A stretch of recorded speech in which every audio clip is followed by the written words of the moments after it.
Charlie Weimers, you're the Swedish MEP here in the European Parliament. You put on a conference, Civil War in Europe, is Europe at risk? What is your assessment? What drove you to do this particular conference?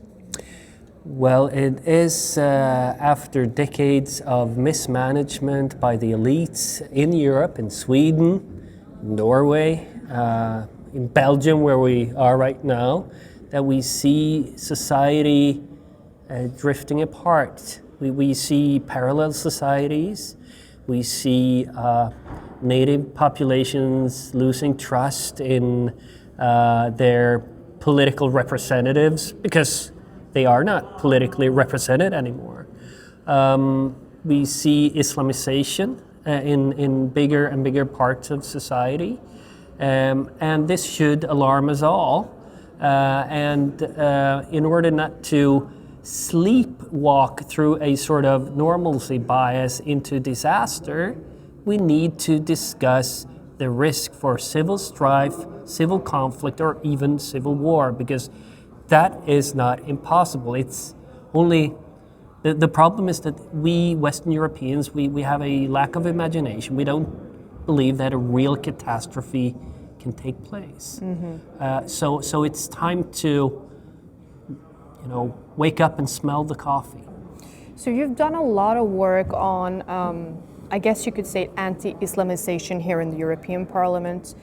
When you look at Sweden, compared, for instance, to Belgium, or see the similarities in the parallel society, the Islamization growing, how is the reality inside the parliament meeting the reality outside? Because when I arrived on the airport in Brussels, I must admit it felt like I was in Doha or somewhere in the Middle East. I sometimes get that feeling in Oslo. I have had that feeling in Stockholm.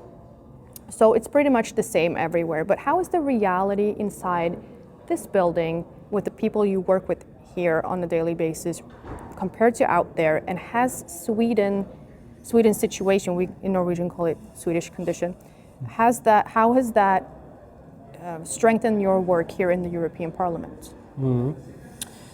So a lot of MEPs are living lives shielded from reality. They arrive in Brussels airport, they take the taxi straight to the European Parliament, work in this house, which is, very European in the sense that you don't see a lot of immigrants here.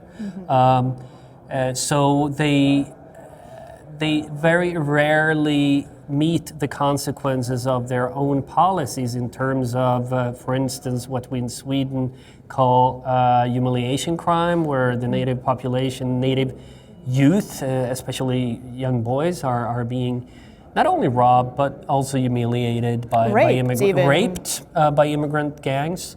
Many of them would know nothing about it unless I told them from the podium in the European Parliament. So they congratulate themselves for being in favor of humanity and solidarity and for opening the floodgates for mass immigration. And that makes me furious, because they are letting their own populations down. They are not protecting their own populations. So when I come here, I come with an experience of a very different culture taking root in Sweden, a culture which I started to experience already in the 90s, where I saw that, for instance, a friend of mine, he had his bike stolen, he had the audacity to take it back in front of people. Oh, and wow. That he shouldn't have done, because he committed the gravest sin of them all. According to Middle Eastern culture, he shamed the thief. Right. So he was beaten by the thief's family and kin. And you know as well as I do, Rebecca, that if we would come home to our Norwegian or Swedish families and say that you must defend me because I stole this bike, and that guy, he shamed me. Come on, let's get out and beat him. They would have ostracized us. That's our culture. It is just as absurd as claiming that men can be women, frankly. Yeah, just absurd. It's absurd. But it is the difference between Western culture based on an objective understanding of truth, right, wrong, Yeah. and the honor culture of the Islamic world. I couldn't put word on it back then, but I can now. So it's also taking Europe back to a clan society. Yeah. The import of people from clan countries is making Europe go back to their clan society as well. We all know that by eradicating the clans is what made Europe flourish. It made us great with our Christian foundation and values and moving away from the clan system, Banning cousin marriage? for instance. Do you see a way back to stop the reversal to clan society outside of going to civil war? By that I mean something clashing, because something will clash eventually if nothing's done, right? Is there a way back? Is the European Parliament the right place to reverse this development that we have seen over the past, I would say, 30 years? Well, if I didn't believe in democratic change, I wouldn't be here. The European Parliament is one of the places where you can actually change things, and a lot of people in Sweden don't believe that. But let me tell you about a vote taking place this week in the European Parliament about deportations. I was among those drafting that proposal together with the wider right, we are suggesting return hubs to make it possible to establish them outside European territory so that illegal immigrants can no longer abscond the way they can today, going into parallel or shadow societies. We want to make it possible for lifetime entry bans for illegals, to detain them much longer than today, or maybe forever if they pose a real security threat. And it is adopted. So okay.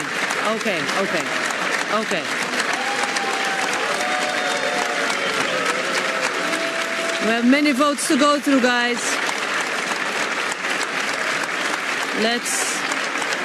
Without a center-right majority in this House, that would not have been possible. These changes have been in waiting for 8 years, and the center-left stalled it for that long a time.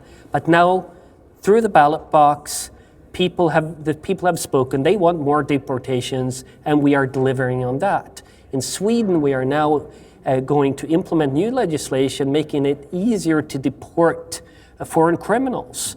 Not only convicted foreign criminals, but foreigners that can be associated with violent extremism, such as Islamism, but also these criminal clans or gangs. Foxtrot, to name one example. This is thanks to the fact that a lot of people voted for my party and that we could actually form a center-right majority in Sweden. So I hope that, going from being the basket case of Northern Europe with Swedish conditions, just as you said, Sweden can actually be a beacon of hope for democratic change, because I keep telling my liberal college, you should work with us because we are your last hope for a free and democratic society. Because if we fail, just imagine what comes after us.